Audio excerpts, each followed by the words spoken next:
Assalamualaikum warahmatullahi wabarakatuh.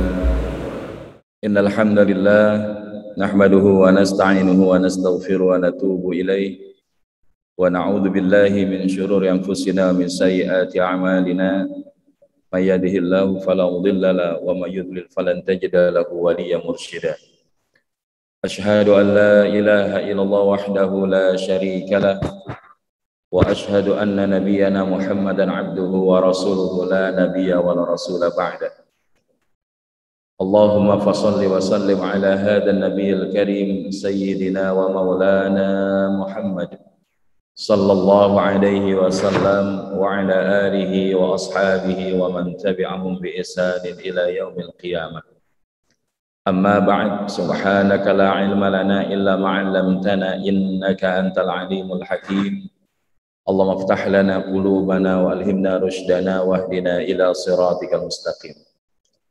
Fadilatul Qaramun, Bapak Ibu jamaah salat subuh Masjid Al-Aqsa Permata Bintaro yang dirahmati Allah Subhanahu wa taala. Alhamdulillah summa alhamdulillahilladzi bi ni'matihi tatimmus shalihat. Bersyukur kita kepada Allah di kesempatan pagi hari ini kembali Allah izinkan dan memberikan kemudahan kepada kita dengan segala cucuran rahmat dan nikmatnya sehingga kita masih dapat memenuhi panggilannya, yakni melaksanakan ibadah salat subuh secara berjamaah.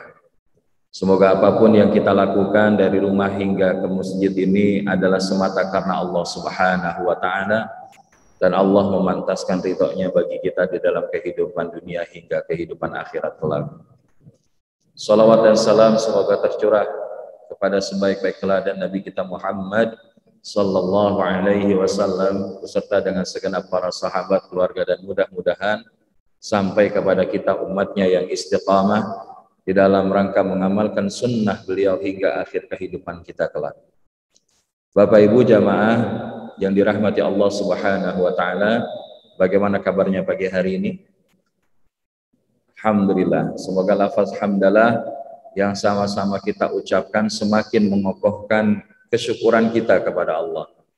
Karena ternyata menjadi orang bersyukur itu akan menjauhkan kita daripada zona azab menuju zona nikmat.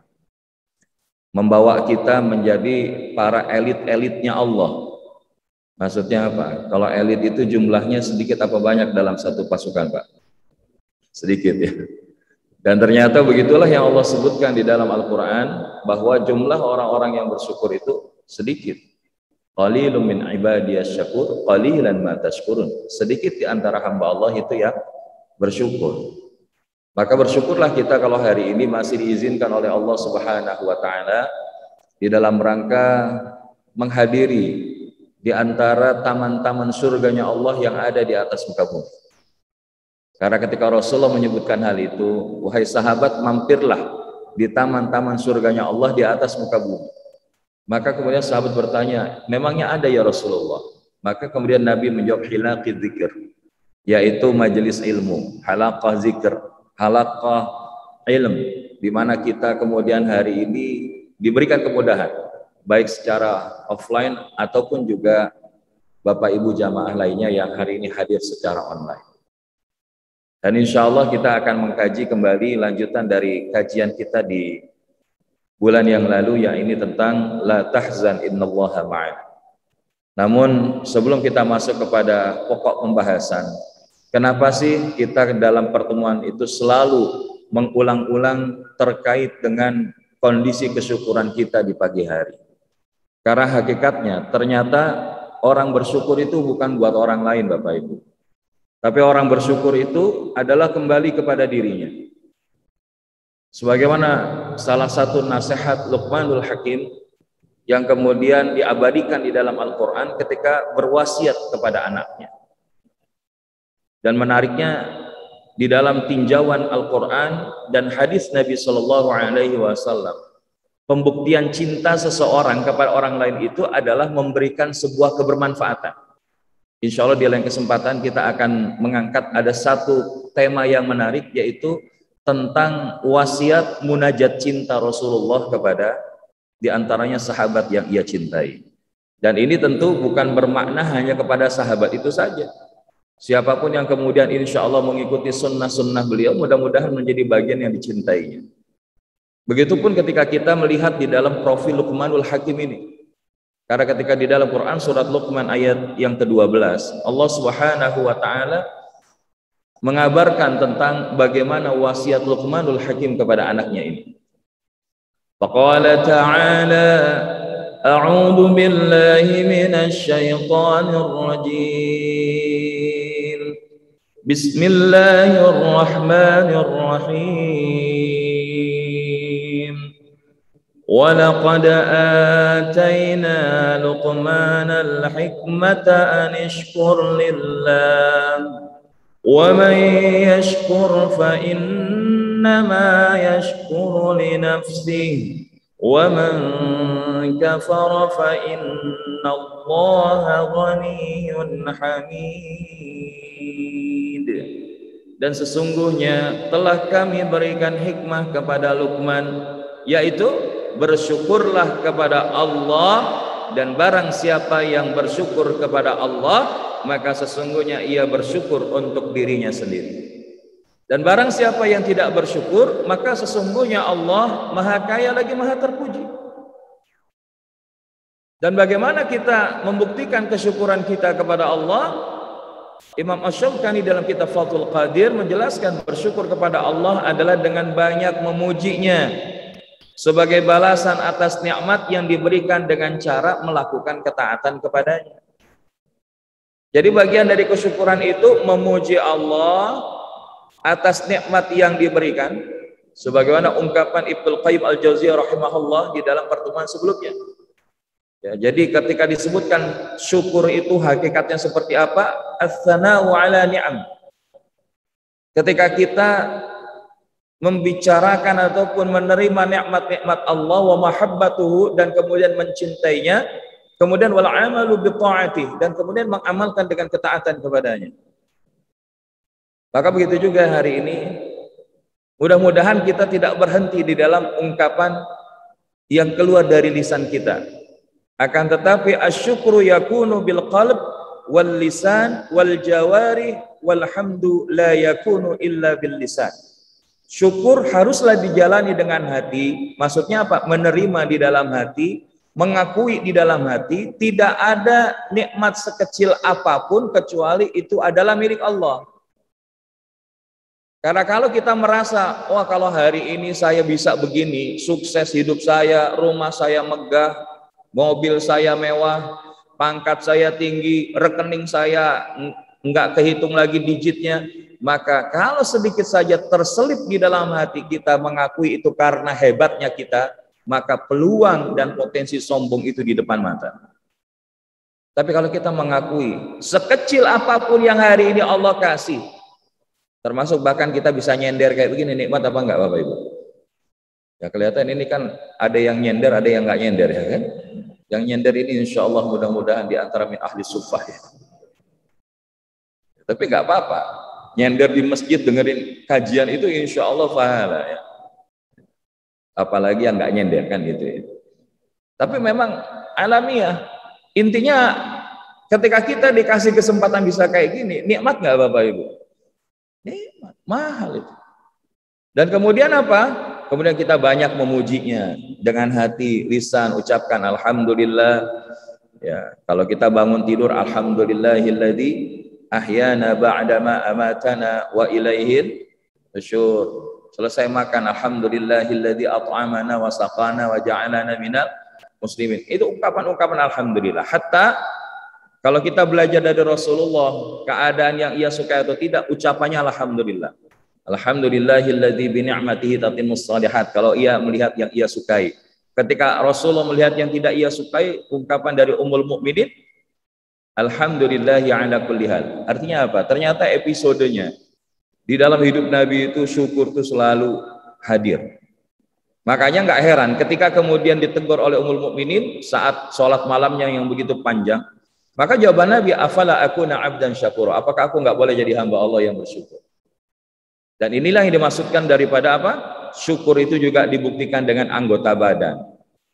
Bagaimana capeknya kita sholat, capeknya kita ngaji, capeknya kita beramal soleh. Ini capek yang nggak sia-sia Bapak Ibu, selama niatnya karena Allah.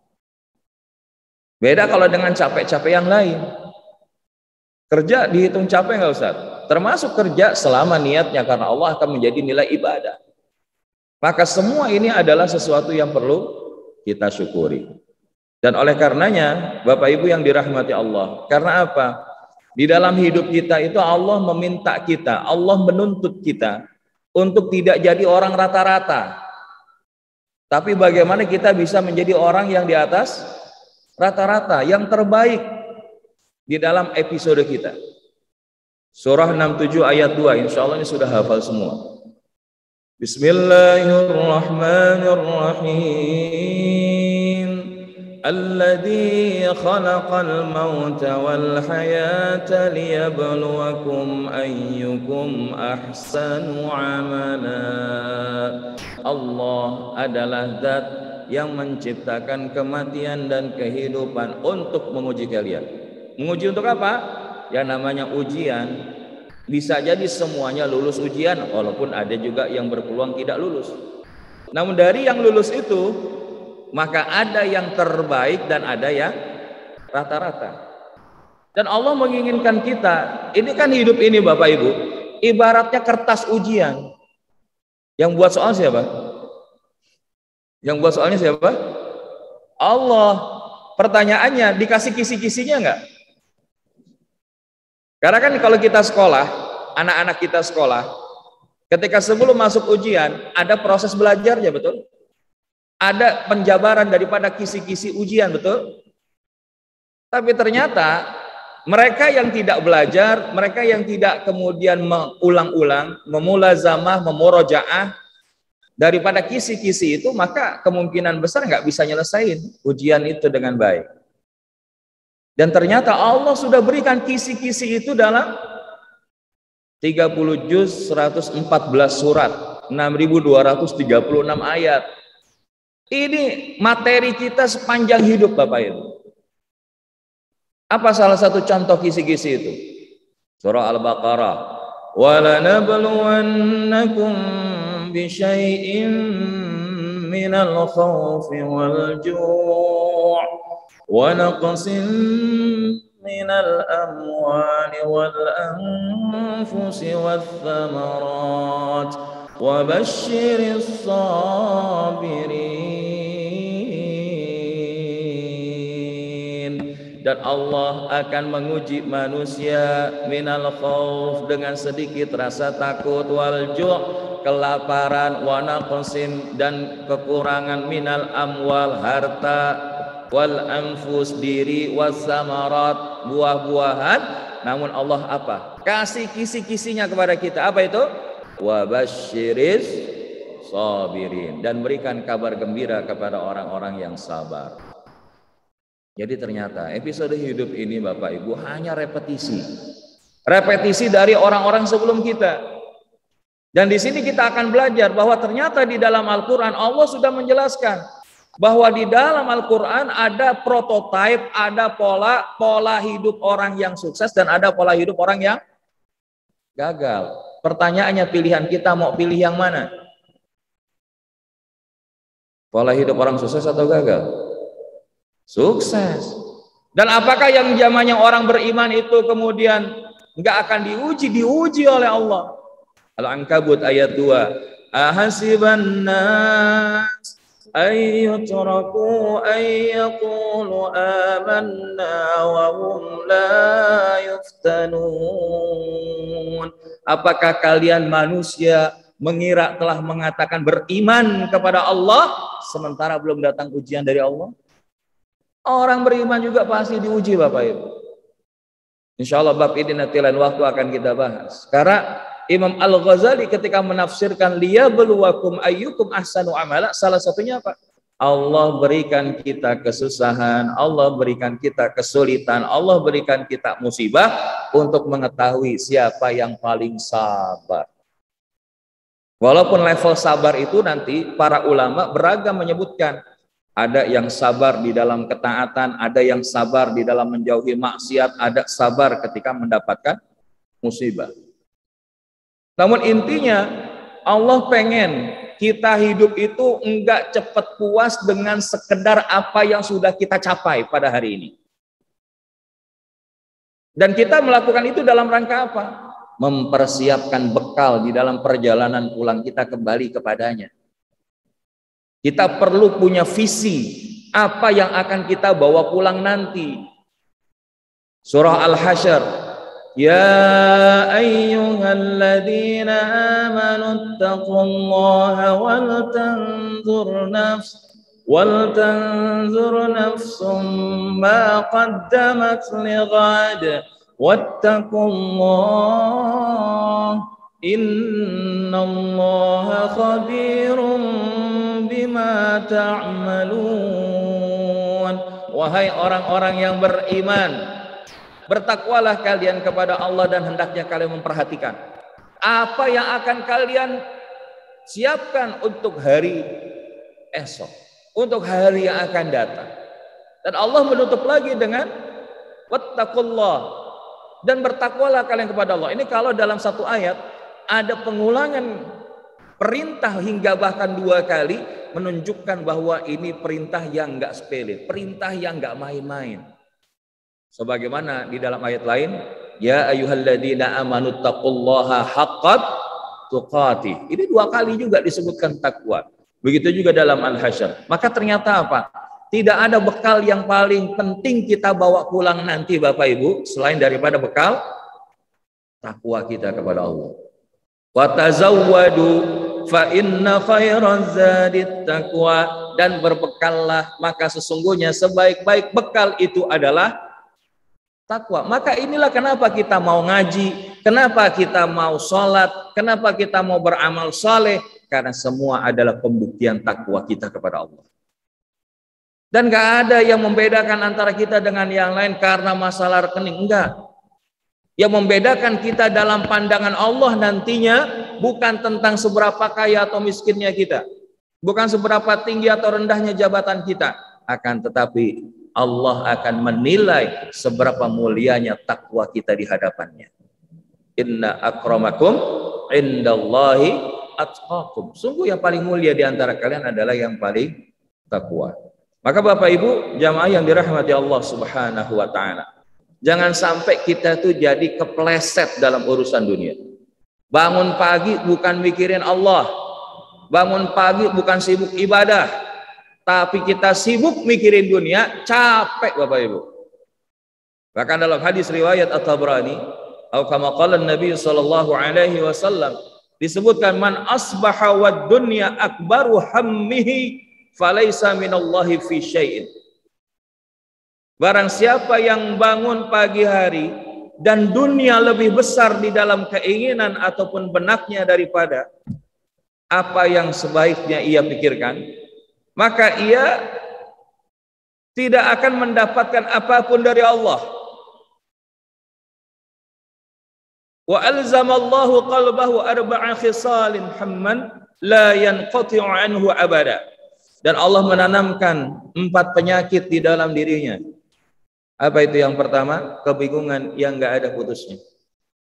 Bingung. Ya, udah kerja kok masih gini-gini aja. Usaha kok enggak tercapai yang diinginkannya. Karena apa? Dia sibuk sama usahanya. Dia tidak sibuk bagaimana dengan yang bisa memberikan kemudahan akan usahanya itu. Makanya kalau kita cuma sebatas mikirin dunia, capek Bapak Ibu. Karena kalau kita sibuk mikirin terus dunia, maka ini ibarat dahaga minum air laut. Kira-kira sembuh nggak dahaganya Bapak Ibu? Wa syughla la yatafarraghu minhu abada. Kesibukan yang nggak ada ujungnya. Wa faqran la yablughu ghinahu abada. Kebutuhan yang nggak terpenuhi. Wa amlala yablughu muntahahu abada. Khayalan yang tidak terujung, yang tidak berujung. Atau kama qala Nabi sallallahu alaihi wasallam. Kebingungan yang enggak habis-habis, kesibukan yang enggak berhenti-berhenti, kebutuhan yang nggak terpenuhi, dan akhirnya apa? Impian, mimpi-mimpi yang nggak akan ada ujungnya. Udah punya sepeda pengen punya motor, udah punya motor pengen punya mobil, udah punya mobil pengen punya, kalau bisa pesawat terbang, pesawat jet pribadi. Sudah punya pesawat jet, pengen apa lagi? Nah, ini sekarang siapa itu CEO dari Amazon? Sampai apa? Karena dia sudah kebangetan kaya, pengen punya rumah di luar angkasa, fasilitasi buat roket, bangun rumah nanti di planet lain. Kenapa? Karena tadi urusannya, kalau urusan dunia nggak akan selesai, nggak akan selesai, Bapak Ibu. Ini yang membedakan kekayaan ketika dipegang oleh orang yang muslim dan bukan muslim. Kalau orang kaya muslim, dia nggak sibuk tentang mikirin, oh nanti saya akan begini, saya pengen punya rumah begini, sebatas itu, tidak. Tapi dia akan jadikan nilai hartanya itu menjadi nilai kebermanfaatan bagi banyak orang. Dengan rezeki yang Allah titipin saya nih, saya bisa bantuin apa buat saudara-saudara saya yang tidak seberuntung saya. Dan itu yang dipikirin. Dan kita belajar dari hal ini untuk apa? Untuk kemudian kita datang ke majelis yang sekarang kita hadir. Karena apa? Ketika kita hadir ke majelis ini, harapannya kita semakin dekat ke Allah, bukan semakin sibuk sama urusan dunia. Bukan berarti kita ninggalin dunia, Bapak Ibu. Jadi saya mau menyampaikan ini bukan berarti kita ninggalin dunia. Karena Allah sendiri dalam surat Al-Qasas ayat 77 mengingatkan, wabtaghi fima ataqallahu darul akhirah wa la tansa nasibaka minad dunya. Silakan kalian kejar kehidupan akhirat sebanyak-banyaknya, tapi jangan lupa dunia. Bahasanya kejar akhirat, jangan lupa dunia. Itu frekuensi Islamic work-life balance. Bahasanya bukan 50-50. Kejar akhirat, jangan lupa dunia. Jangan dibalik. Kejar dunia, jangan lupa akhirat. Selama ini kita hidup kira-kira sudah yang mana? Kejar akhirat, jangan lupa dunia, atau kejar dunia, jangan lupa akhirat? Lihat ukuran dalam 1 kali 24 jam kita, mana yang lebih banyak kita habiskan, untuk Allah apa untuk dunia? Tapi kan saya kerja, Ustadz. Ya pertanyaannya, ketika niat kerjanya untuk apa? Untuk Allah atau sekedar untuk mendapatkan penghasilan? Atau untuk memperkaya diri? Dan inilah salah satu faedah ketika datang ke majelis ilmu. Karena ukuran kita sering datang ke majelis ilmu, kalau nggak semakin dekat sama Allah, berarti itu satu ketidakbermanfaatan. Dalam satu ungkapan ulama, manizdada ilman walam yazdad hudan, lam yazdad minallahi illa ba'dan. Barang siapa yang bertambah ilmunya tapi tidak bertambah petunjuknya, niscaya ia hanya akan semakin jauh dari Allah. Jadi kalau nambah ilmu tapi nggak nambah petunjuk di dalam hidup, mengamalkan nilai-nilai Islam, hukum-hukumnya, maka ini menjadi pembuktian apa? Semakin jauh dia dari Allah. Tapi ketika dia semakin bertambah gelar S1, S2, S3, jabatannya dari supervisor, manajer sampai direksi, komisaris, business owner, dari kondisi level kepemimpinannya di tengah masyarakat semakin dekat sama Allah, itu tanda ilmunya semakin manfaat. Tapi kalau kemudian semakin tinggi level kita tapi semakin jauh dari Allah, hati-hati. Dan inilah kenapa Nabi mengajarkan kita di setiap pagi hari membaca doa. Apa doanya Bapak Ibu? Allahumma inni as'aluka ilman nafi'an wa rizqan thayyiban wa amalan mutaqabbala. Ya Allah, anugerahkan kepadaku ilmu yang bermanfaat, rezeki yang baik, dan amal yang Engkau terima ya Rabb. Ini penting. Dan amal yang diterima itu salah satu ukurannya adalah ketika amal itu dilakukan dari ikhlasun niyah wa ittiba'us syariah atau ittiba'us sunnah. Ketika amal itu dilakukan niatnya ikhlas karena Allah dan dilakukan sesuai dengan syariat ataupun contoh dari Nabi kita Muhammad sallallahu alaihi wasallam. Dan bicara tentang mencontoh Nabi ini, maka kita hari ini sudah masuk di dalam 1 bulan yang memang dia bukan sayyidus syuhur, bukan juga min ashhuril hurum, tapi dia adalah yang disebutkan para ulama ummahatus syuhur, induknya dari bulan-bulan yang lain. Karena kalau nggak ada bulan ini, bukan tidak mungkin bulan yang lain tadi tidak termaksudkan, tidak termaktubkan. Karena apa? Di bulan ini Allah hadirkan insan pilihan, insanul kamil yang menjadi kekasih Allah Subhanahu wa taala. Dialah Nabi kita Muhammad sallallahu alaihi wasallam. Tadi bahkan imam kita membacakan dari satu maqara, qul in kuntum tuhibbunallah fattabi'uni. Katakanlah jikalau kalian mencintai Allah, fattabi'uni, maka ikutlah aku. Ikutlah aku siapa? Ini di sini adalah menurut para mufassir kembali kepada Nabi kita Muhammad sallallahu alaihi wasallam. Maka niscaya apa yang akan kita dapatkan? Yuhibbukumullah wa yaghfir lakum dunubakum.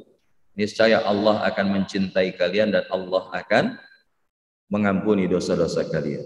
Dan hari ini esensi yang paling utama ketika berada di dalam bulan ini dan sebetulnya di bulan-bulan lain adalah menjadikan Rasulullah sallallahu alaihi wasallam menjadi teladan kita, rujukan kita, role model kita di dalam segala lini kehidupan.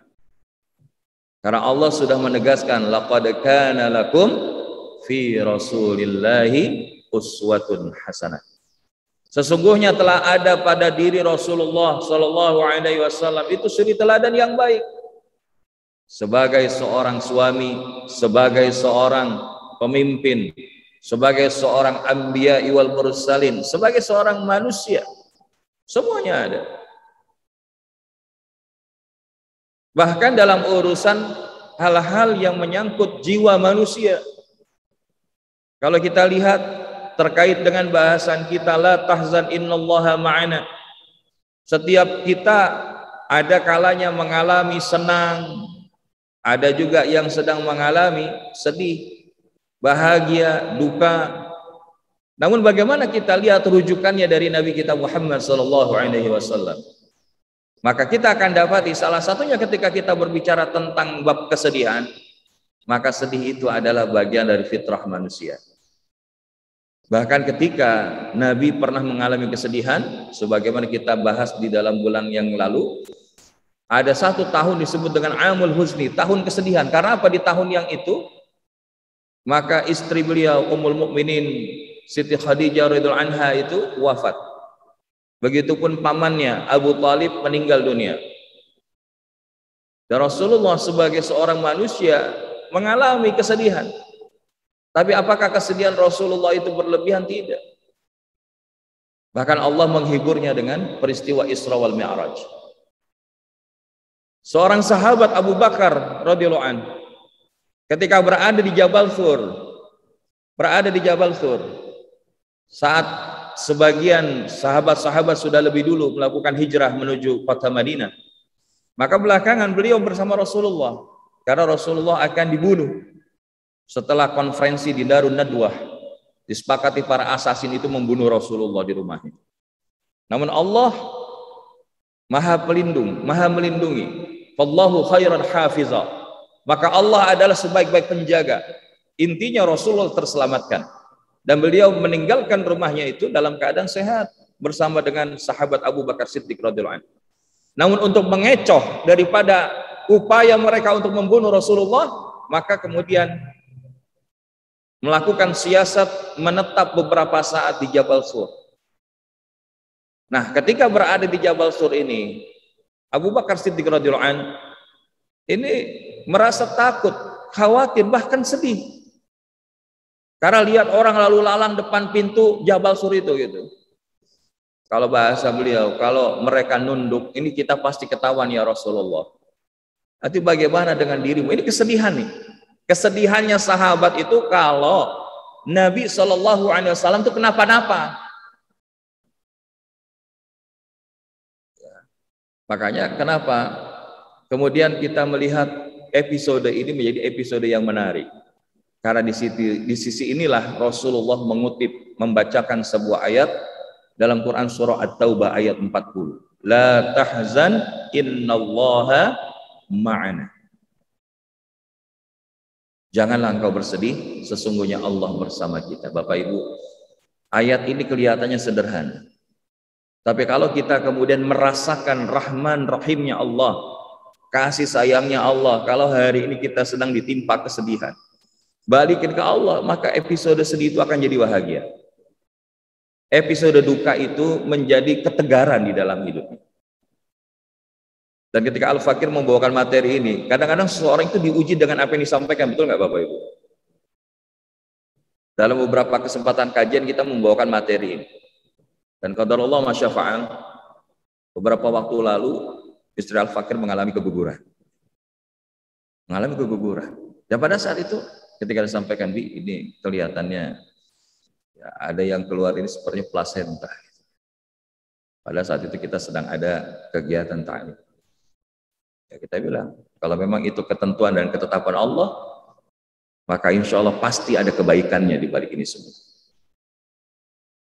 Maka hari Selasa informasinya, hari Jumat baru bisa ketemu dokter. Dan dokter katakan ya sudah, ini memang sudah proses keguguran. Namun kita bilang insya Allah ini pasti ada kebaikan. Karena ternyata bisa jadi ada yang lebih sedih kok dari kita. Tadi malam ada salah satu kawan kami, baru lahir anaknya itu beberapa hari, belum sampai sepekan. Ternyata telah Allah panggil juga. Dan keadaan demikian bisa jadi lebih menyedihkan daripada kondisi yang kita rasakan. Maka salah satu bagian daripada bagaimana melihat bahwa kok saya doang ya Allah yang dikasih kesedihan ini, lihatlah di luar kita itu ada orang yang punya kesedihannya lebih dari kita. Maka niscaya kita akan menjadi orang-orang yang lebih menerima apa yang menjadi ketetapan Allah dari hidup kita ini. Contoh misalkan gini, ada mungkin di antara kita yang sedih lantaran punya hutang, betul nggak Bapak Ibu? Saya pengen tanya di sini hari ini hadir, kira-kira punya hutang apa enggak? Yang punya hutang angkat tangan bilang saya. Nah, nanti pertanyaannya, siapa yang hutangnya 10 juta ada? Yang hutangnya 50 juta ada? Yang hutangnya 100 juta ada? Nah, pas dibilang ada 1 miliar ada? Nah, begitu ada yang 1 miliar angkat tangan, yang punya hutang 10 juta, lihatnya gimana? Ternyata ada yang punya hutang lebih besar dari saya. Dan ini adalah merupakan salah satu apa? Ya, hal yang alamiah gitu, bahwa apa yang kita hadapi ini belum tentu episode yang paling menyedihkan buat kita. Kita itu mungkin belum ada apa-apanya dengan episode orang-orang lain sebelum kita, hatta bahkan anbiya wal mursalin. Maka oleh karenanya Bapak Ibu yang dirahmati Allah Subhanahu wa taala, kita sudah bahas ini. Zikrullah adalah protokol awal penghapus kesedihan. Ketika kita sebutkan la tahzan innallaha ma'ana, kita sadar Allah itu bersama kita. Nabi Ayub ketika kemudian dikabarkan, wahai Ayub, anak-anakmu wafat, hartamu habis terbakar. Apa jawaban Nabi Ayub? Alhamdulillahilladzi huwa a'taha wa huwa akhadaha. Segala puji hanya milik Allah, Allah yang memberi dan Allah juga yang mengambil. Ini episode Nabi Ayub. Sadar Allah bersama kita. Atau kalau episodenya belum sampai di sana, paling tidak episode yang standar. Apa episode standarnya? Ketika ditimpakan musibah, alladzina idza asabatum musibah qalu inna lillahi wa inna ilaihi raji'un. Dan mereka yang sedang ditimpa musibah, ketika ditimpa musibah mereka beristirja kepada Allah. Dia mengatakan apa? Sungguh kami adalah milik Allah dan akan kembali kepada Allah. Jadi sekali lagi ini adalah episode protokol awal ketika kita menghadapi kesedihan. Sadar Allah bersama kita, kembali kepada Allah, banyakin istighfar, dan menjadikan kesedihan itu episode yang wajar. Namun jangan boleh berlebihan. Nangis boleh nggak? Boleh. Rasulullah ketika wafat anaknya nangis.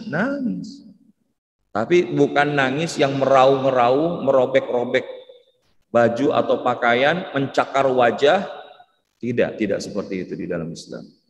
Maka Bapak Ibu yang dirahmati Allah Subhanahu wa taala, maka di episode pagi ini bagaimana kemudian kita menemukan obat kesedihan saat episode hidup kita sedang diberikan ujian-ujian, musibah yang itu bukan tidak mungkin membuat hidup kita menjadi seakan-akan terasa gelap. Dan untuk itu sedikitnya ada 3 prinsip di dalam rangka mengatasi kesedihan itu. Yang pertama apa? Yang pertama adalah ABC. Apa itu ABC? A-nya adalah akui. Akui. B-nya beri waktu, C-nya curhat. Maksudnya akui itu apa? Ya kita ngakuin Allah. Ngakuin bahwa kesedihan itu terjadi bukan tidak mungkin karena ulah kita sendiri. Karena bukan tidak mungkin kesedihan yang hari ini kita alami adalah karena dosa dan kesalahan yang kita lakukan di masa sebelum hari ini. Yang paling sederhana apa? Ini menurut kita kelihatannya sepele. Ada seorang syekh ketika didapati oleh para murid-muridnya termenung, terlihat sedih, galau, gelisah. Ditanya, "Syekh, kenapa engkau seperti ini?" "Aku begini, pada umurnya sudah sekian, ya 60-an tahun lebih. Saya begini nih karena pernah waktu di masa muda saya ketinggalan sekali untuk sholat berjamaah di masjid."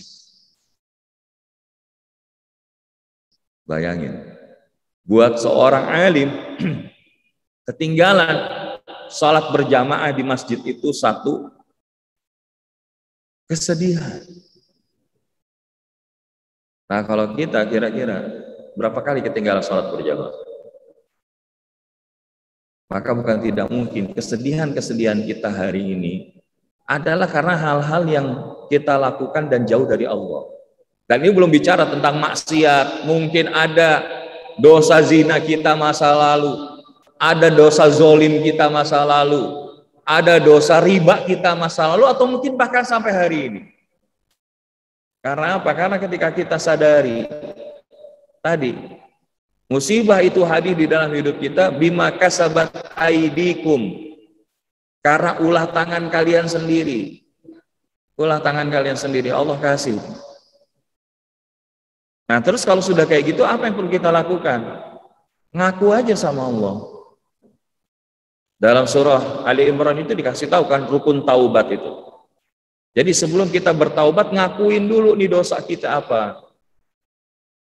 Walladzina idza fa'alu fahishatan aw zalamu anfusahum dzakarallah fastaghfiru lidhunubihim wa man yaghfiru dhunuba illa Allah wa lam yusirru ala ma fa'alu wa hum ya'lamun. Dan ketika seseorang itu idza fa'alu fahisyah, pernah melakukan perbuatan yang jelek, au zalamu anfusahum, ataupun berlaku zalim atas dirinya terhadap Tuhannya, terhadap Allah, zakarullah, ingat sama Allah, fastaghfiru lidzunubihim, dan kemudian dia beristighfar kepada Allah. Wa may yaghfiru dzunuba illallah, karena siapa yang bisa ngampunin kita selain Allah akan dosa-dosa kita itu. Dan kita tidak mengulanginya lagi jikalau kalian mengetahui. Maka kalau kita kembali kepada Rasulullah, malu kita. Kita sama Rasulullah banyakkan dosa siapa Bapak Ibu? Banyakkan dosa siapa? Dosa kita pastinya kan? Tapi Rasulullah sehari semalam 70 hingga 100 kali istighfar. Kita berapa kali istighfar dalam sehari semalam? Dan sudah pun kita baca, pertanyaannya hadir rasa nggak waktu kita istighfar? Makanya kita perbanyak istighfar. Dengan ragam versinya silahkan. Dinagomkan boleh Ustadz, selama itu mendatangkan kebaikan, kenapa enggak? Astaghfirullah Rabbal baraya, Astaghfirullah minal khataaya. Astaghfirullah Rabbal baraya. Astaghfirullah minal khataaya. Allah melihat, Allah mendengar segala sikap dan tutur kata. Wahai sahabat, segeralah taubat karena ajal kian mendekat, karena ajal kian mendekat. Astaghfirullah Rabbal baraya. Astaghfirullah minal khataaya. Maka insya Allah kegalauan, kegelisahan, kesedihan hati kita itu akan Allah mudahkan. Sedih, rezeki kita yang di depan mata nggak kepegang, jangan sebatas dipikirin, zikirin, ngakuin ke Allah. Apa di antara zikir yang mudah-mudahan Allah izinkan rezeki itu mendatangi kita, bukan kita mendatangi rezeki. La ilaha illallah al-malikul haqqul mubin Muhammadur Rasulullah Sadiqul wa'dil amin. Kita baca La ilaha illallah al-malikul haqqul mubin 100 kali biiznillah. Jadi ternyata kalau kita kembalikan, nggak ada episode yang membuat kita tenang hidup selain kembali kepada Allah. La tahzan innallaha ma'ana. Dan ketika kita sudah mengakui, ya Allah, saya pernah berdosa, ya Allah, saya pernah melakukan ini, ya Allah, saya khilaf, ya Allah, saya saat itu jahil, ya Allah. Maka yang kedua, berikan waktu. Karena apa? Pada akhirnya seseorang itu akan move on dalam kehidupannya. Life must go on. Argo hari kita itu terus tambah. Jangan biarkan kemudian kesedihan itu menarik kita, menyeret kita untuk nggak bergerak. Dan kalau dalam perjalanan waktu, insya Allah kesedihan itu adalah obat natural yang Allah berikan. Gagal atas sebuah pencapaian tertentu. Pada hari itu kita sakit. Sakit dalam arti apa? Sampai mengeluarkan air mata. Tapi dengan izin Allah, setelah 1 tahun, 2 tahun, memang masih ingat sih, tapi akan beda. Maka ini adalah merupakan satu yang paling istilahnya sederhana. Karena apa? Time go flies, ya kan? Dan pada akhirnya waktu itu akan pergi meninggalkan kita. Asalkan kita apa? Pada saat episode sedih itu ngadunya hanya kepada Allah. Sebagaimana kisah Nabi Yakub alaihissalam saat dikasih tahu bahwa Nabi Yusuf itu ya dimakan sama binatang buas di hutan oleh kakak-kakaknya, disampaikan, dan ini bajunya wahai ayah. Sudah dicampur dengan darah-darah binatang. Nabi Yakub sedih, tapi sedihnya beliau adukan kepada Allah. Dalam Quran surat Yusuf ayat 76. Qala innama ashku bathi wa huzni ila Allah wa a'lamu minallahi ma la ta'lamun. Nabi aku menjawab, sesungguhnya hanyalah kepada Allah aku mengadukan kesusahan dan kesedihanku, dan aku mengetahui dari Allah apa yang kalian nggak mengetahuinya. Karena apa? Nabi aku tuh nangis bahkan sampai matanya tidak bisa melihat. Tapi dengan izin Allah, pada saat kemudian Nabi Yusuf menjadi raja, bajunya dikembalikan, dibawa kepada ayahnya, diusapkan, biiznillah sembuh. Maka hari ini Bapak Ibu, apa yang ingin kita ambil?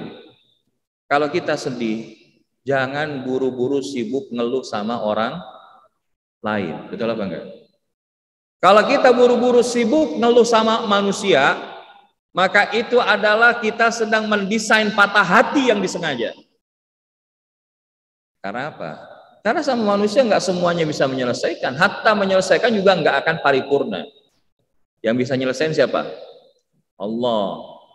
Ini yang kemudian kita ngadu, tempat curhat. Ada apa-apa curhat dulu sama Allah. Jangan curhat sama makhluk. Setelah kemudian Allah ilhamkan, ketika Allah berikan ketenangan, maka Allah akan bimbing hati ini, membimbing pikirannya itu menjadi jalan memantaskan mendapatkan pertolongan Allah. Makanya tadi, prinsip satu adalah ketika kemudian akui, beri waktu, curhat sama Allah. Curhat. Pertanyaannya kita mana lebih sering curhat? Sama Allah apa sama medsos Bapak Ibu? Kita dikit-dikit di medsos curhat ya. Padahal nggak harus semua dicurhatin di medsos. Yang kedua adalah prinsip berikutnya, renungkan apa sih yang membuat Anda bersedih? Karena hidup kita insya Allah nggak akan ada apa-apa selama Allahnya nggak marah sama kita, itu aja.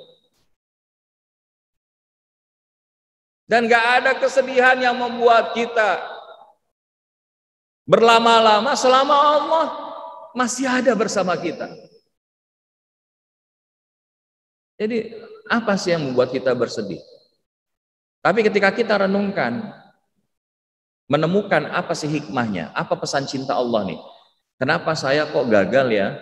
Kenapa anak saya kok gini ya? Kenapa pasangan saya kok gini ya? Oh, pekerjaan saya kok begitu ya? Oh, kenapa lingkungan saya kok begini ya? Renungkan itu. Dan kemudian bukan tidak mungkin kita akhirnya sadar, oh ternyata di sini Allah negur kita.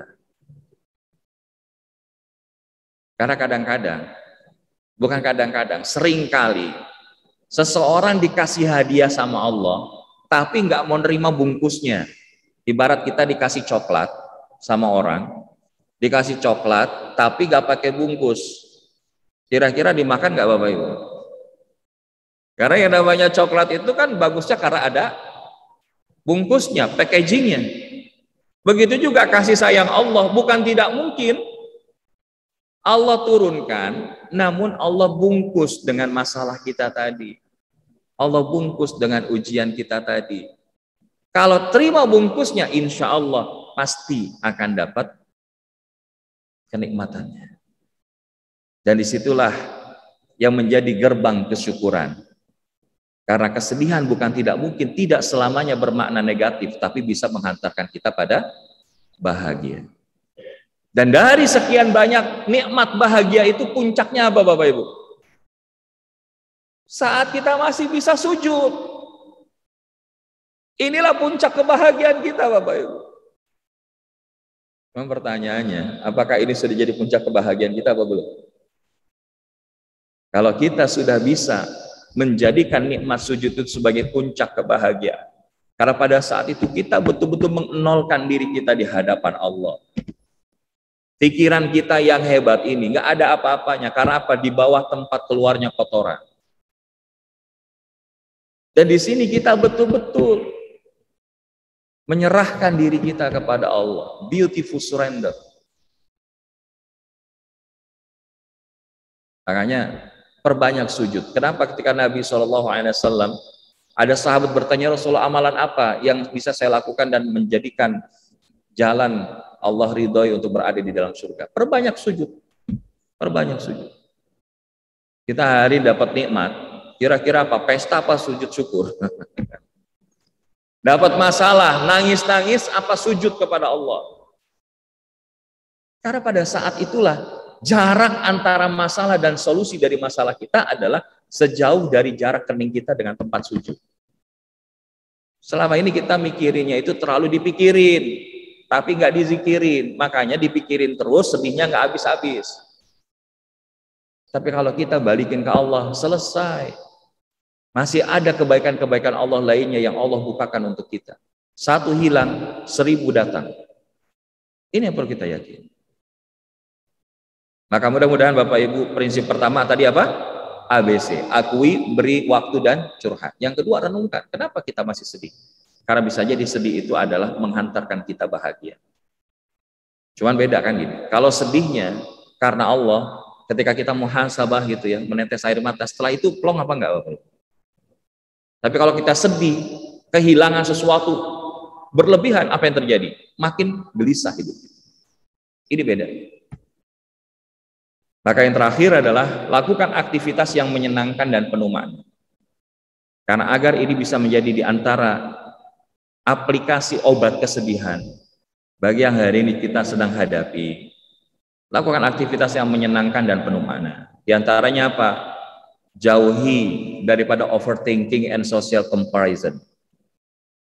Jangan berpikir berlebihan. Wah, nanti ini gimana kalau pandemi terus bertahun-tahun? Wah, nanti ada pandemi versi baru, varian baru. Udah, nggak usah terlalu dipikirin. Waspada boleh, tapi jangan overthinking. Udah gitu social comparison.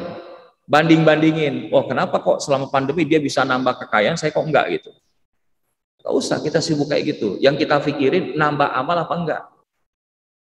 Jadi kalau misalkan di medsos itu bahasanya meme-nya gini kan, ganteng review saldonya dong kan gitu. Nah, kalau kita nggak gitu, soliha review amalnya dong. Karena Abdullah ibnu Mas'ud radhiyallahu anhu mengatakan, tidak ada hari yang paling aku sesali di mana matahari tenggelam hari itu, tapi amalku nggak bertambah. Bukan saldonya yang bertambah, tapi amalnya bertambah apa enggak? Ini yang kita pikirin. Jadi jangan kalau kita sudah, ya kadang-kadang gini, kita terjebak nih. Terjebak sama medsos. Karena di medsos itu rata-rata yang ditampilkan adalah episode drama dan ya hura-hura, mewah-mewah. TikTok ya misalkan. Itu aplikasinya banyakkan joget shufflingnya daripada yang manfaatnya. Nah ini PR buat kita nih. Nanti next time mudah-mudahan potongan-potongan kajian di sini masuk di TikTok ya kan. Masuk di medsos yang lain. Nah Bapak Ibu, practicing acts of kindness. Yang berikutnya adalah lakukan kebaikan-kebaikan. Sudah, hari ini apa yang bisa kita lakukan? Misalkan kita cuma bisa fasilitasi ya makan setelah ngaji misalkan. Ah, insya Allah itu kebaikan. Bersedekah 10.000 bisa. Karena apa? Bagi Allah nggak ada yang nggak mungkin Bapak Ibu. Bagi Allah tuh nggak ada yang nggak mungkin. Dan ada satu pesan itu dari Rasulullah SAW, kalaupun besok itu kiamat, sementara hari ini engkau punya sebuah biji yang bisa ditanam, maka tanamlah. Gitu. Jadi kita tuh jangan sampai nunggu, oh nanti saya kalau udah tua, kalau sudah kaya, baru saya mau sedekah, bagi-bagi kepada yang lain. Enggak Bapak Ibu. Lakukan kebaikan itu sekemampuan kita. Fattaqullaha mastata'tum. Allah nggak bilang sekemauan kita, tapi sekemampuan kita.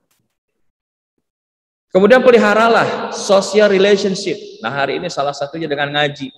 Ini salah satu bagian daripada menjaga hubungan sosial kita. Maka alhamdulillah ada yang masih stay di rumah dengan online, yang bisa hadir offline. Dan alhamdulillah kondisi saat ini Jabodetabek sudah mulai melandai kondisi daripada pandemi yang kita hadapi. Maka yuk sekarang mulai ramaikan masjid. Jangan sampai sudah mulai kemudian melandai, mall lebih ramai. Tempat hiburan lebih ramai daripada masjid. Masjid inilah tempat memelihara hubungan sosial kita. Maka Nabi di zaman beliau, masjid itu bukan cuma buat tempat sholat, tapi untuk mengatur strategi, untuk support sosial dan lain sebagainya. Yang berikutnya, learning to forgive. Belajar untuk memaafkan. Hari ini yang membuat kita sedih itu karena apa? Orang bersikap yang tidak baik kepada kita. Terus kita pikirin, betul nggak? Padahal dia mikirin kita nggak Bapak Ibu? Dia aja nggak mikirin kita.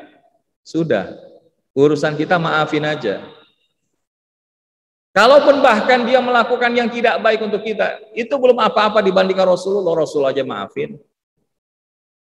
Maafin sebagai bagian dari manusia, apalagi kalau dia saudara kita orang beriman.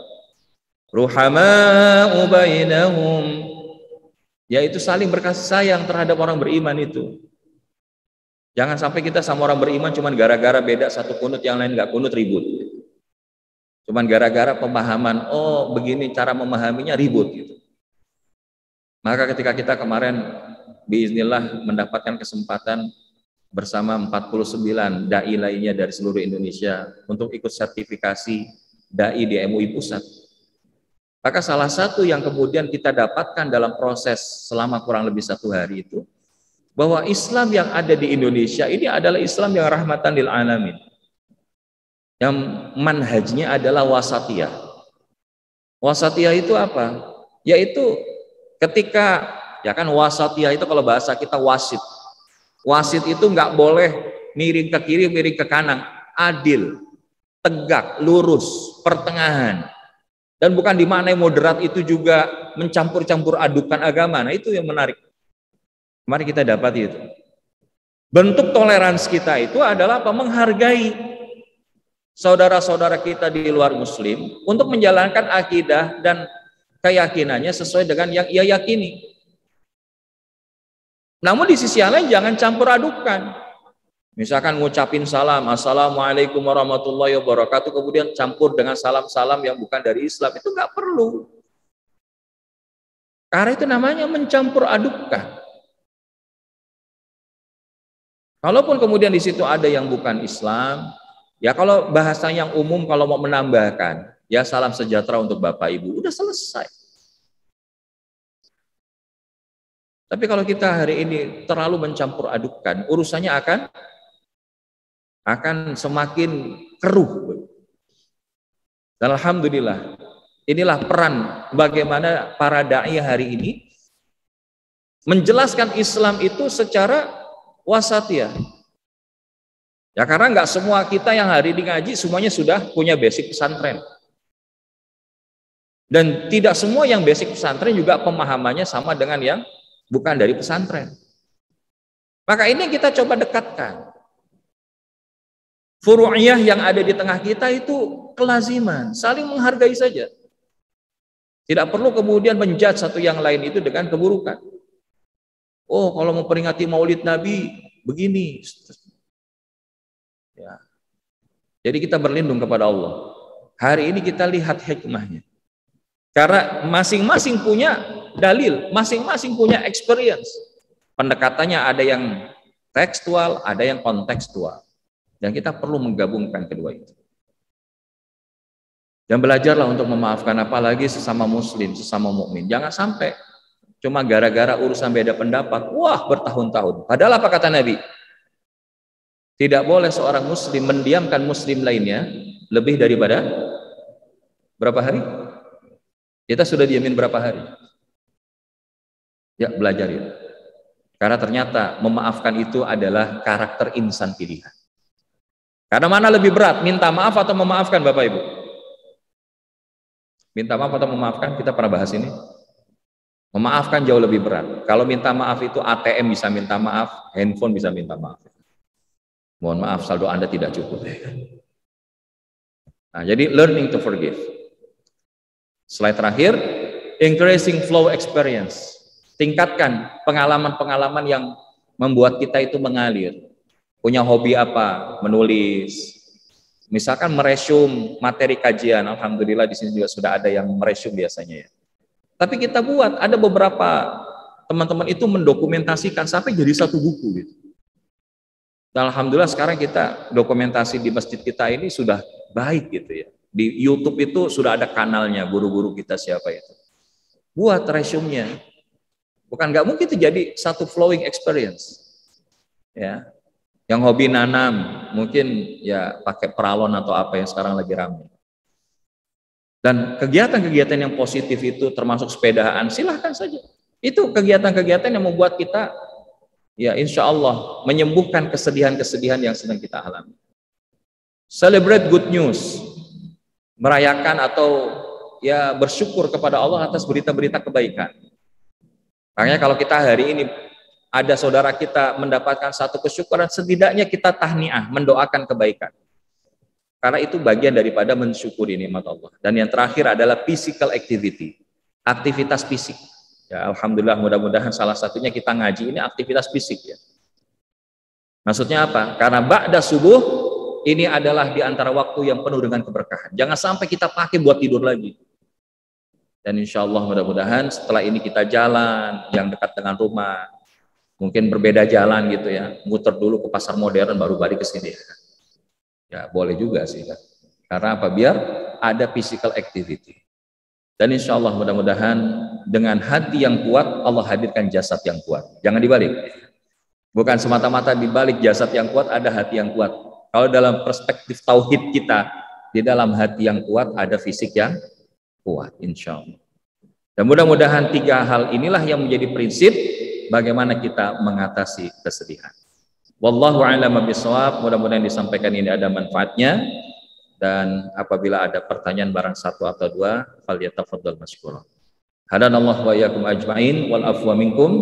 Wabillahi taufiq wal hidayah. Wassalamualaikum warahmatullahi wabarakatuh. Bismillahirrahmanirrahim. Dalam majelis yang seperti ini, insya Allah ya, semua yang hadir ini mendapatkan kebaikan. Itu satu. Yang kedua, bahkan kami jangankan di majelis, di training yang kita sampaikan.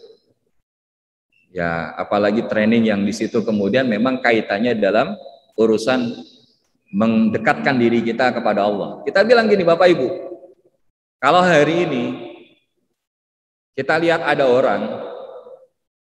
orang yang bahagia, ada orang yang mungkin juga dalam kondisi yang nggak bahagia, atau bahasanya ya mengalami banyak tekanan. Kita bilang stres. Dan ciri orang stres itu 3. Yang pertama sariawanan, yang kedua bolak-balik ke belakang sering, yang ketiga ngantuan. Apa yang ketiga? Maka lihat kiri kanan Bapak Ibu. Kalau kiri kanan Bapak Ibu ada yang ngantuan, kemungkinan besar dia, bukan saya yang bilang, Bapak Ibu yang bilang. Terus saya bilang lagi gini, tapi di tempat saya hari ini, kalau ada yang dia tidur, maka tolong jangan dibangunin Bapak Ibu. Kalau dia tidur, jangan dibangunin. Kenapa jangan dibangunin? Karena bisa jadi dia mendapatkan keberkahan di dalam majelis ini ketika dia tidur. Dan kalau orang tidur aja dapat berkah, apalagi yang enggak tidur. 2. Dan yang ketiga, majelis kita ini kan ada yang offline dan ada yang online, betul nggak Bapak Ibu? Jadi ya tadi ada saya beberapa kali menanyakan beberapa hal. Ada yang kemudian bereaksi dan ada yang tidak bereaksi. Itu hal yang alamiah. Sehingga apa yang kita sampaikan bukan cuma sekedar bicara terus-menerus. Karena bisa jadi Bapak Ibu, berapa persen yang kita dapatkan langsung dalam majelis ini? Jangankan Bapak Ibu, saya kalau pas ikut ngaji di depan guru yang lain, mungkin nggak 100% langsung saya dapat.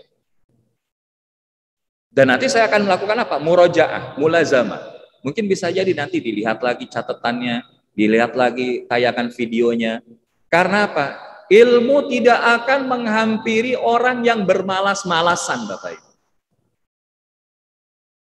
Ilmu tidak akan didapati oleh orang yang bersantai-santai, Bapak Ibu. Tapi apakah kemudian saya bilang, oh Bapak Ibu yang tidur bangun sana? Enggak, saya enggak bilang gitu, Bapak Ibu. Karena ada pendekatan dakwahnya. Menegur seseorang atau mengingatkan seseorang, boleh jadi ada teknis-teknis lain yang bisa dilakukan. Namun dari kolosal yang seperti ini, ya tadi, saya beberapa kali sempat ngingetin, kalau jamaah di Al-Aqsa ini adalah jamaah yang insya Allah punya kapasitas kecerdasannya di atas rata-rata. Kenapa saya bilang begitu? Karena dari sekian yang hadir, nggak semua mencatat.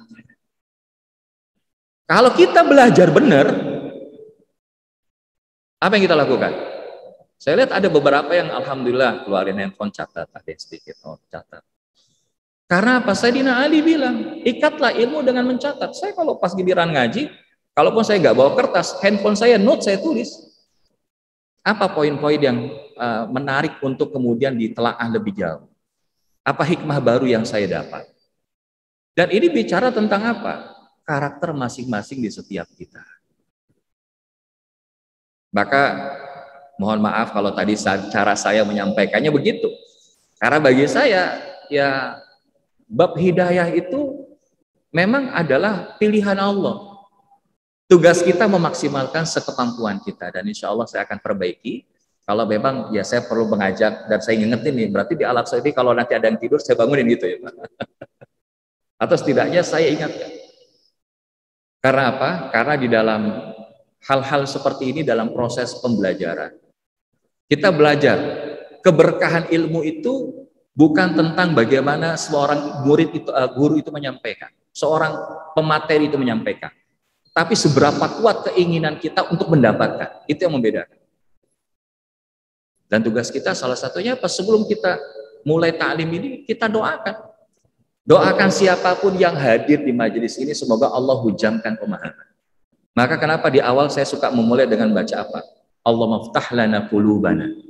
Ini bagian dari kontrak saya. Ketika saya baca innal hamdalillah, saya lagi buat akad sama Allah. Karena Nabi ketika baca khutbatul hajat itu, orang gila aja bisa sadar. Jadi ketika saya katakan innal hamdalillah nahmaduhu wa nasta'inuhu wa nastaghfiruh, walaupun itu diulang berkali-kali, tapi bagi kami itu adalah kontrak akad kami dengan Allah.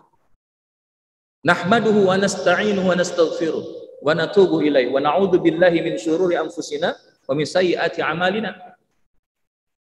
Dan barang siapa yang Allah berikan hidayah, maka nggak akan ada yang bisa menutupinya. Dan siapa yang disesatkan Allah juga nggak ada yang bisa ngangkatnya.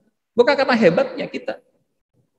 Terus kita doa lagi, Allahumma ftah lana qulubana wa alhimna rusydana wahdina ila siratikal mustaqim. Ya Allah, bukakan pintu hati kami.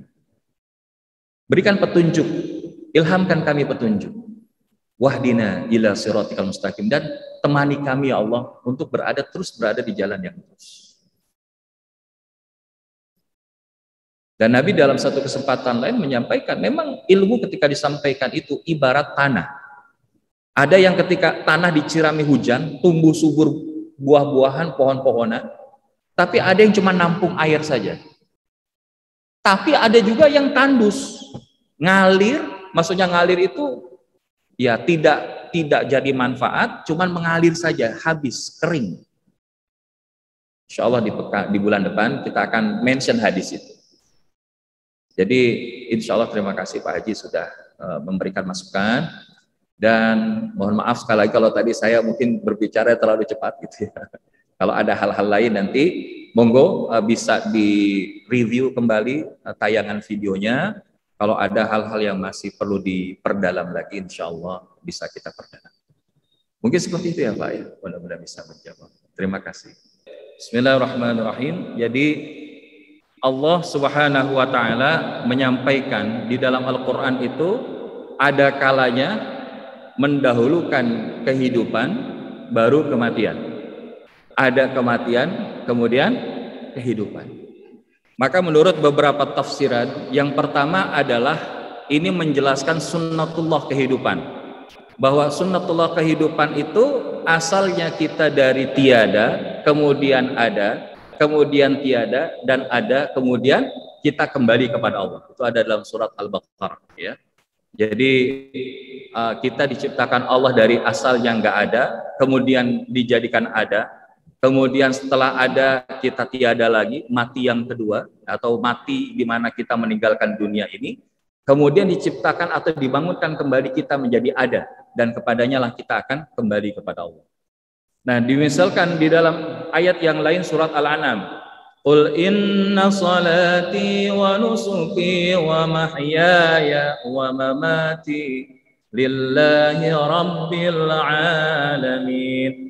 Katakanlah, sungguh salatku, ibadahku, hidupku dan matiku hanyalah untuk Allah. Jadi artinya apa?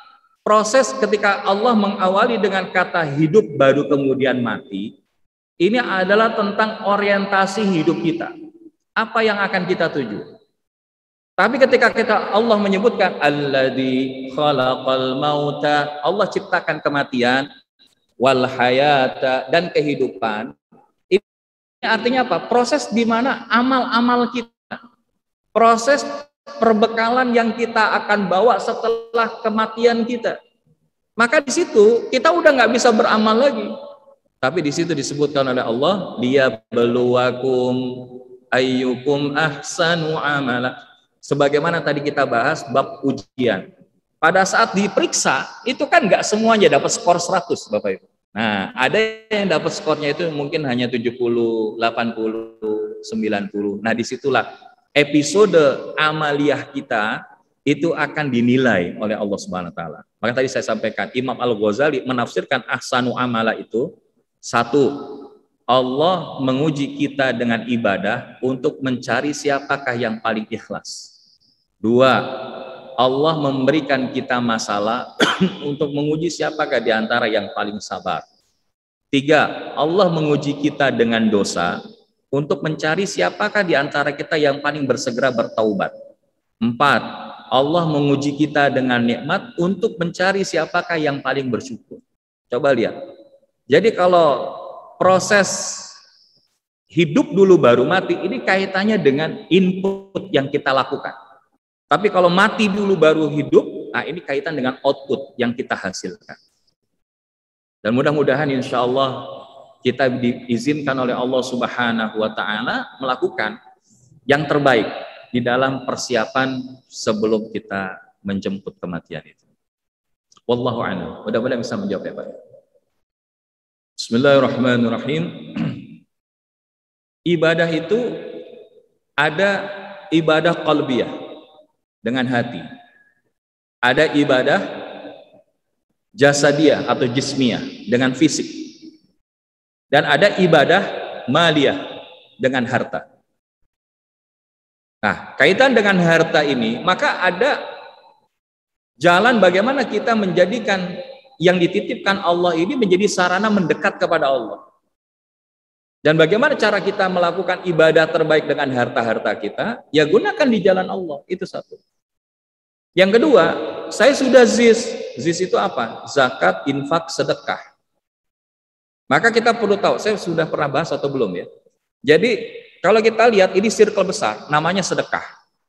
Sedekah itu segala sesuatu yang kita belanjakan di jalan Allah, baik berupa harta ataupun bukan harta. Termasuk apa? Misalkan kita senyum, senyum itu adalah sedekah. Nah, itu contoh salah satunya. Kemudian setelah sedekah, ada circle yang agak sedikit lebih kecil, namanya apa? Infak. Infak itu artinya adalah harta yang dibelanjakan di jalan Allah. Nggak mungkin infak itu senyuman. Ya, jadi makanya kalau ada kotak yang namanya jalan di depan jamaah namanya kotak infak. Infak pembangunan masjid, infak anak yatim, itu pasti berupa harta. Tapi kalau sedekah bisa berupa non harta. Dan ini kedua-duanya adalah diberikan kelonggaran, kemampuan sekemampuannya. Nah, namun ada begitu circle-nya makin kecil lagi namanya wakaf. Nah, wakaf ini bagian dari sunnah Nabi. Walaupun zakat, infak, sedekah, wakaf itu semua bagian daripada sunnah Nabi. Tapi sudah mulai ada aturannya. Orang kalau ngewakafin itu harus terpenuhi rukun wakafnya. Ada muwakif, ada nazir, kemudian ada ikrar wakaf, dan ada harta wakaf. Jadi ini yang dipahami. Dan nanti ada yang circle-nya lebih kecil lagi, namanya apa? Zakat. Zakat ini hukumnya wajib. Dan zakat cuma dua, zakat fitrah dan zakat mal. Dan ini ada aturannya, harta kena zakat, siapa yang dapat zakat. Dan ini dikelola oleh amil. Nah, dalam harta kita, prioritasnya mana dulu? Mulai dari zakat. Zakatnya, kalau kita sudah keluarkan, kalau zakat fitrah Ramadan selesai. Zakat mal itu ada yang bisa kita keluarkan. Kita punya perdagangan, keluarkan. Kita punya pertanian, keluarkan. Kita punya emas, logam mulia, keluarkan kalau sudah sampai nisabnya. Kita punya saham, keluarkan. Kita punya apa lagi? Bentuk untuk usaha lain, kalau sudah masuk haul dan nisabnya, keluarkan. Itu kita keluarkan. Termasuk apa? Zakat profesi. Kalau kita masih kerja, maka ini berdasarkan fatwa MUI, ini dikiaskan sebagaimana orang bertani. Makanya dikeluarkan setiap dapat panen. Berapa? 2,5%, nggak banyak kok. Kalau kita dapat salary itu minimal 10 juta, maka kita keluarkan cuma 250.000. Banyak nggak Bapak Ibu? Nggak banyak. Kita sekali ngisi pulsa saja, dalam 1 bulan bisa 500.000. Tapi hakikat zakat adalah mensucikan, membersihkan harta kita. Nah itu kita keluarkan. Zakat selesai, terus apa lagi? Maka naikin. Level berikutnya adalah wakaf. Dan kalau kita lihat, wakaf itu Bapak Ibu, yang kita bahas wakaf ini Masya Allah. Ya, dan Alhamdulillah kita mendapatkan kesempatan beberapa kali di lembaga-lembaga wakaf, termasuk sempat di Badan Wakaf Indonesia Provinsi Banten. Dan kita lihat, wakaf hari ini belum dimaknai dengan utuh sebagaimana wakaf di zaman keemasan Islam. Padahal wakaf itu adalah instrumen platinum kebangkitan umat. Saya perlu katakan itu. Sayyidina Utsman, ini yang paling fenomenal diantaranya ya. Ada wakaf tanah Khaybar yang dimiliki oleh Sayyidina Umar. Ada wakaf sumur rumah yang dimiliki oleh Sayyidina Utsman. Itu sumur rumah itu dibeli kalau kurang lebih itu 5 miliar Bapak Ibu di zaman itu. Jadi ditawarkan sama Yahudi itu ke Sayyidina Utsman, 1 hari haknya 2,5 miliar. Akhirnya karena Sayyidina Utsman pas itu digratisin, pas Yahudinya itu bayar, maka orang hanya ngambil di hari-hari jatahnya Sayyidina Utsman. Dan setelah itu akhirnya dijual lagi sama Yahudi, ya udah genepin lah. Itu kurang lebih dikalkulasi konversinya 2,5 M. Mungkin lebih kalau kondisi sekarang dengan hitungan dinar dirham. 5 M. Sayyidina Utsman udah punya 5 M. Kemudian dia bilang apa? Saya wakafkan ini untuk Allah dan Rasulnya. Enggak dia ambil. Pertanyaannya, apakah habis hartanya? Sampai hari ini rekening Sayyidina Utsman itu masih ada di kerajaan Saudi Arabia. Sudah ribuan masjid, puluhan ribu mahasiswa yang disekolahkan di Saudi. Dan sampai sekarang rekeningnya masih ada. Sumur rumahnya masih ada. Dari mana? Karena ternyata ketika Sayyidina Utsman selesaikan akad dari sumur rumah itu sekelilingnya itu pohon kurma Bapak Ibu. Dulu itu komoditas yang paling utama diantaranya di Saudi adalah, bukan di Saudi, di Jazirah Arab adalah kurma. Kurma itu dijual. Karena apa? Selain untuk diambil untuk keperluan masyarakat, sumur rumah itu jadi irigasi. Pohon-pohon kurma itu tumbuh dan kemudian buahnya dijual, kemudian hartanya dikembalikan ke mauquf alaih.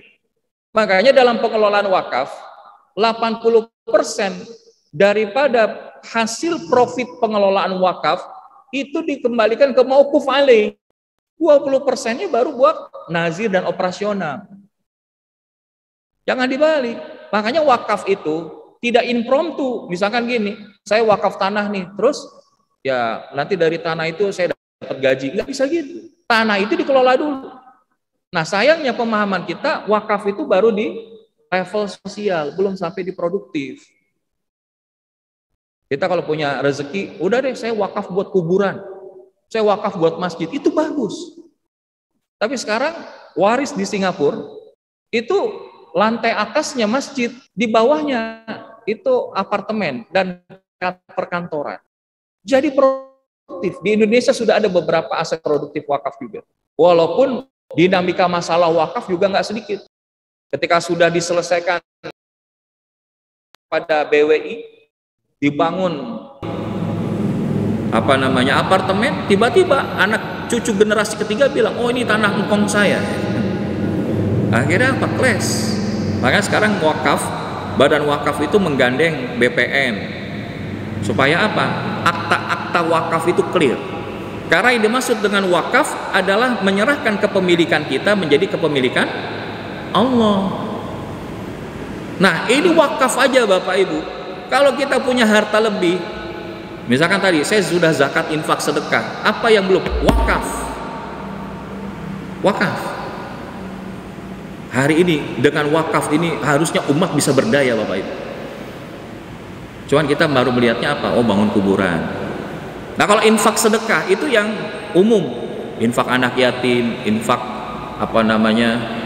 para duafa, sedekah Jumat, nasi Jumat, itu silakan terus lakukan.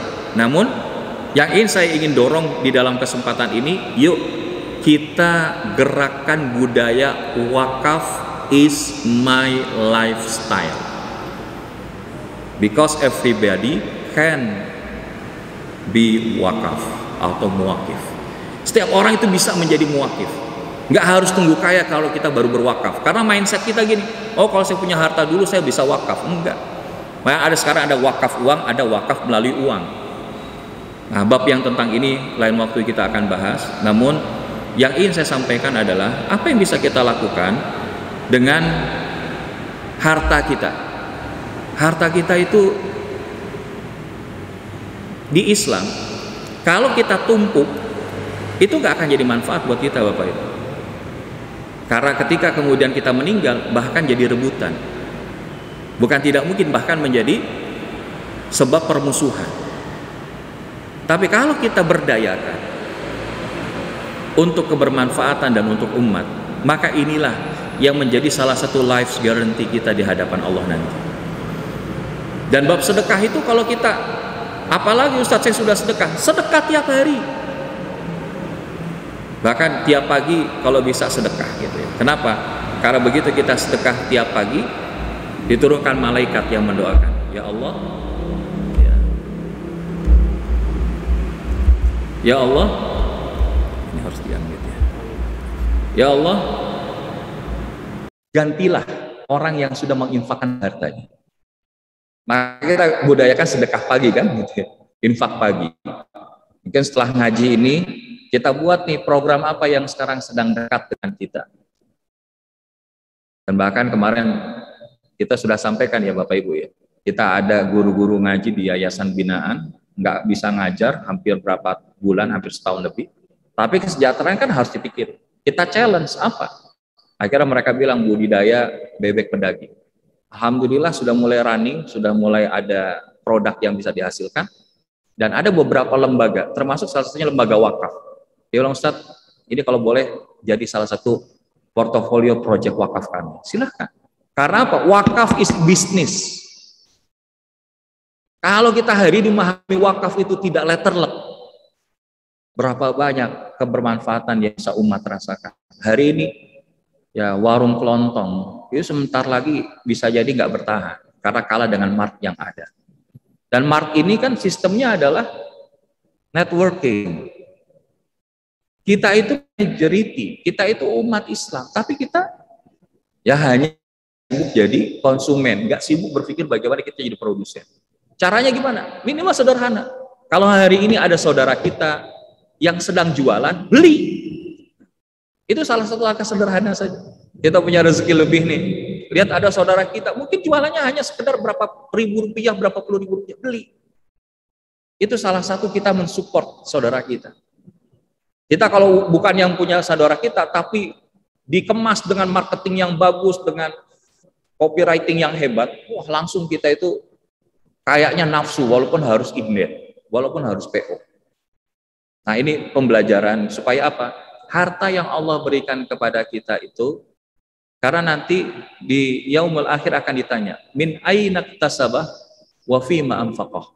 Dari mana kita dapetin harta dan dihabisin untuk apa? Harta dicari dengan halalan thayyibah, habiskan digunakan untuk di jalan Allah. Dengan apa? Zakat yang wajib, kemudian infak, sedekah, dan harapan kita bisa mulai membudayakan wakaf. Wallahu a'lam bishawab. Mudah-mudahan ini bisa menjawabnya. Bismillahirrahmanirrahim. Pada prinsipnya kita bisa memberikan kepada siapapun. Namun belum tentu siapapun itu kemudian bisa menjadikan harta kita memiliki nilai kebermanfaatan lebih. Makanya dalam urusan zakat itu bahasanya khuz min amwalihim shadaqah. Ambillah harta-harta kalian itu dengan mengeluarkan zakat. Maksudnya apa? Kalau di dalam pemahaman hukum Islam itu adalah diambil oleh amil negara. Nah, namun dalam konteks kita hari ini kan Amil negara berarti Basnas. Ya, ini Basnas. Dan alhamdulillah Basnas juga sudah punya Basnas daerah. Ya, ini juga bisa menjadi satu sarana. Namun selain Basnas daerah, ini juga ada Basnas atau amil profesional yang sudah jalan.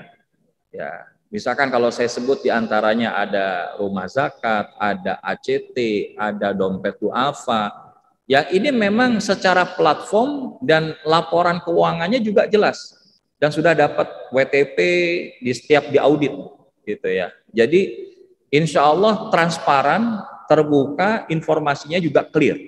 Nah, ini juga boleh menjadi sarana kita. Atau tadi, misalkan kita di masjid kita, memang pengurus sudah mendapatkan pemahaman fikih zakatnya dengan baik dan kemudian terkoordinasi dengan Basnas misalkan atau dengan lembaga-lembaga yang sudah jalan profesional tadi, itu silahkan. Berarti kita bisa kemudian menyerahkannya kepada amil yang ada terdekat dengan kita. Nah, jadi itu silahkan boleh dengan cara itu. Tapi kalau misalkan kita mau ngasih zakat langsung boleh nggak Ustaz? Boleh juga. Hanya saja apa? Kadang-kadang orang yang menerima zakat itu merasakan ada kayak semacam apa? Barrier. Ya, oh saya itu kalau udah dikasih kan kadang ada yang mau difoto, ada yang apa. Jangankan zakat. Sekarang kalau bagi nasi Jumat dipoto saja orang nggak mau. Ya. Jadi inilah pentingnya amil. Dan amil akan melihat spektrumnya lebih luas. Tapi kita bisa bilang, saya pengen sebagian harta zakat saya dialokasikan ke daerah ini ya, karena ada si ibu ini atau si itu boleh kita request. Dan itu akan lebih terjaga antara seorang muzaki dengan seorang mustahik. Nah itu.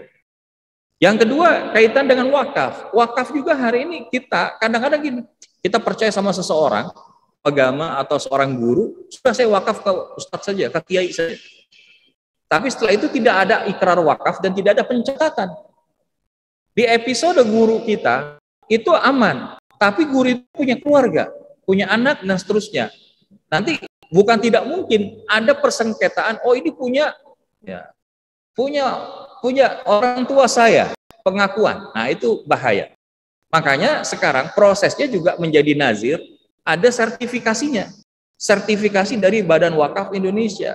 Ada sertifikasi nazir perorangan, ada sertifikasi nazir per lembaga. Misalkan Masjid Al-Aqsa nih, sudah punya belum sertifikasi nazirnya?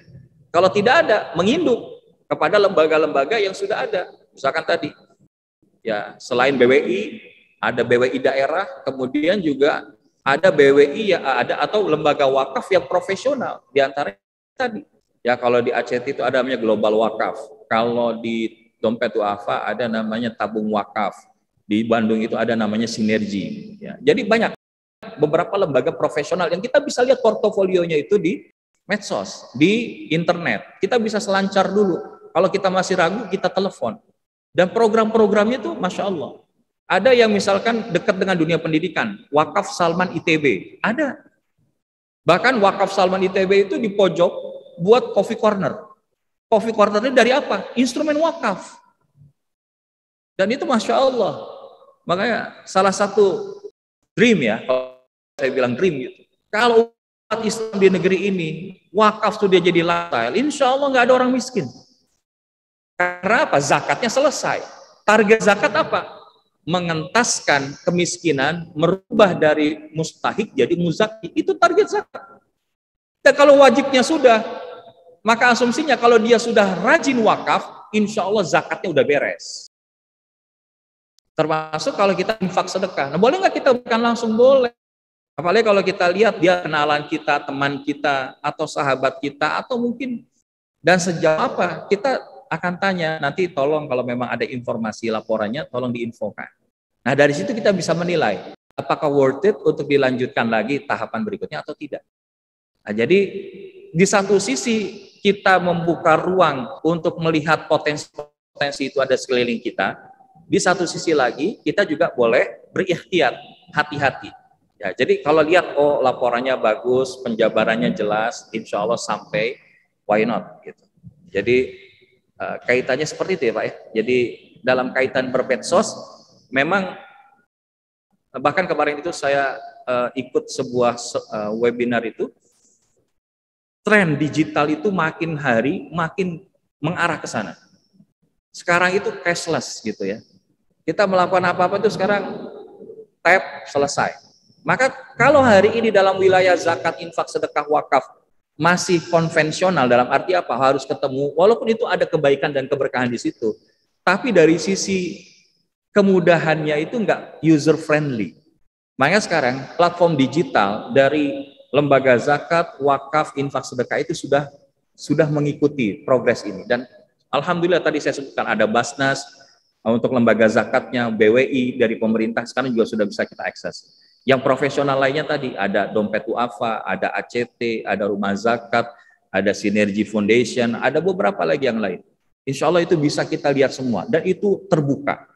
Sehingga kalaupun kita merasa nggak pas, kita bisa komplain. Dan ini yang mudah-mudahan memudahkan bagi kita, karena sekarang kita mau makan saja, itu bisa dari rumah. Masa kita mau beramal, ya gara-gara nggak sampai, kemudian kita akhirnya nggak jadi beramal gitu kan. Nah, jadi kita bisa mengambil di pertengahan, karena pada dasarnya hukum handphone dan sejenisnya ini termasuk medsos adalah alat ya, mubah. Maka mubah itu gunakan untuk kebaikan, maka insya Allah jadi kebaikan. Tapi kalau kita pakai cuma buat ya yang tidak manfaat, akhirnya jadi nggak manfaat. Wallahu a'lam. Mudah-mudahan bisa menjawab ya. Baik, bismillahirrahmanirrahim.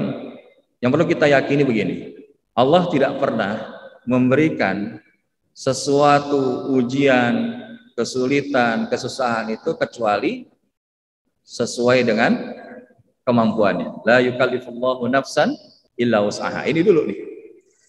Jadi nggak mungkin Allah ngasih kita kesusahan kecuali itu adalah merupakan kemampuan kita. Itu dulu. Nah, jadi kalau kita yakin bahwa Allah itu yang maha memudahkan, yang kedua kita minta tolong sama Allah. Minta tolong sama Allah agar kita dimampukan. Jadi kita nggak bilang gini, ya Allah saya punya masalah yang besar, tapi kita akan bilang, wahai masalah saya punya Allah yang maha besar, kan gitu. Nah, caranya gimana? Caranya apalagi kalau ya min ahlil Quran, insya Allah. Ya kalau min ahlil Quran itu sederhana. Imam Syafi'i itu hilang hafalan 2 halaman, gara-gara apa? Gara-gara apa? Lihat betis, ya. Keterpa angin, ya ketika Syekh Waqi menanyakan kepada Imam Syafi'i, kenapa hafalan kamu hilang hari ini? Dijawab, Syekh, tadi saya lagi jalan lewat pasar modern ya. Terus nggak sengaja saya di belakang seorang wanita, lalu angin menghembus, terbuka gamisnya itu kelihatan cuma bagian betis, dikit betis doang. Maka kemudian apa jawaban daripada gurunya? Hadza ya Syafi'i, gara-gara ini hafalan kamu tuh hilang. Sekarang kita jangankan lihat betis, Bapak Ibu. Iklan yang ada di televisi atau iklan di handphone kita lagi dengerin tilawah nih, muncul iklan. Ya nggak pakai hijab, yang begini dan begitu. Dan ini yang kita bilang bagaimana ghadul basarnya itu menjadi salah satu langkah upaya memantaskan. Jadi maksiat sekecil apapun, itulah yang membuat kita gelisah dan nggak bahagia sebetulnya itu Bapak Ibu. Kalau hari kita gelisah, sebetulnya kita pernah maksiat, cuman kita nggak ngakuin aja. Dan setiap kita pernah punya dosa, bahkan sampai saat ini kita pasti punya dosa. Makanya kajian ini bukan berarti yang kita paling benar, justru dalam setiap kajian itu kita suka bilang gini, ya, bahwa ini adalah tazkirah buat diri kita sendiri. Semakin kita nyampein, semakin kita tuh nanti ya mudah-mudahan bisa menjalankan dengan baik sambil minta tolong sama Allah. Nah, yang terakhir itu tadi selalu minta pertolongan sama Allah. Ya.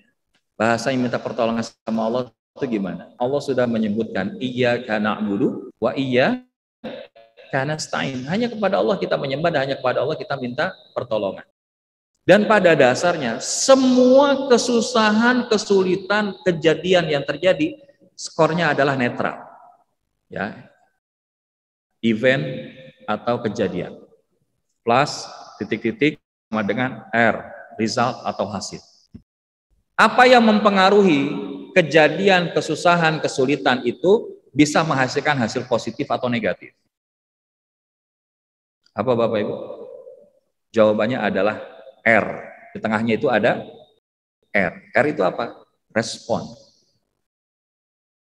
Respon kita terhadap sebuah masalah, kejadian, kalau positif, insya Allah itu akan menjadi nilai positif. Contoh, tadi istri keguguran berapa hari lalu. Tapi kita kan nggak marah-marah sama Allah. Kita bilang, qadarullah masya, inna lillahi wa inna ilaihi rajiun.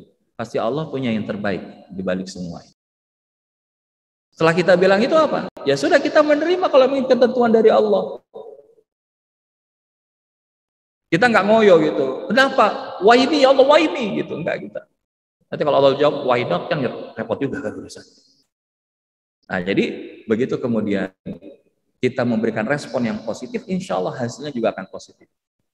Tapi kalau kita responnya negatif, waduh kenapa sih ini keguguran pada udah dijagain baik-baik dan seterusnya, apa yang terjadi? Sudahlah kecewa, sedih, juga mengalami kecewa. Akhirnya apa? Stres. Hafal Quran, waduh kenapa ya kok sulit? Nah, sulit ini, atau kok teman-teman saya kok bisa lebih cepat dari saya gitu. Apa saya itu karena di bawah mereka? Coba lihat dulu. Pernah dengar kisahnya Syekh Ibnu Hajar Al-Asqalani? Nah, Ibnu Hajar itu bahkan bahasanya sampai pengen keluar dari pondok. Karena kok bahasa saya kok nggak paham-paham diajarin sama guru itu. Terus apa yang dilakukan? Keluar. Begitu keluar apa yang terjadi? Hujan, dia minggir di sebuah rumah. Dan begitu dia lagi merenung gitu, dilihatnya di depannya ada batu. Batu itu kok lobang-lobang semua. Dia lihat kenapa kok lobang? Oh ternyata ada air yang jatuh turun ke atas batu.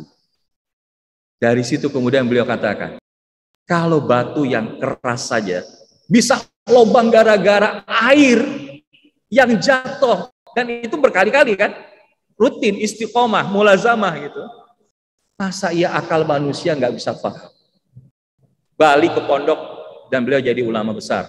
Salah satu karyanya adalah Fathul Bari yang merupakan penjelasan daripada kitab Bukhari. Masya Allah, ini luar biasa. Jadi kita belajar. Memang ada kalanya kita merasakan hal itu.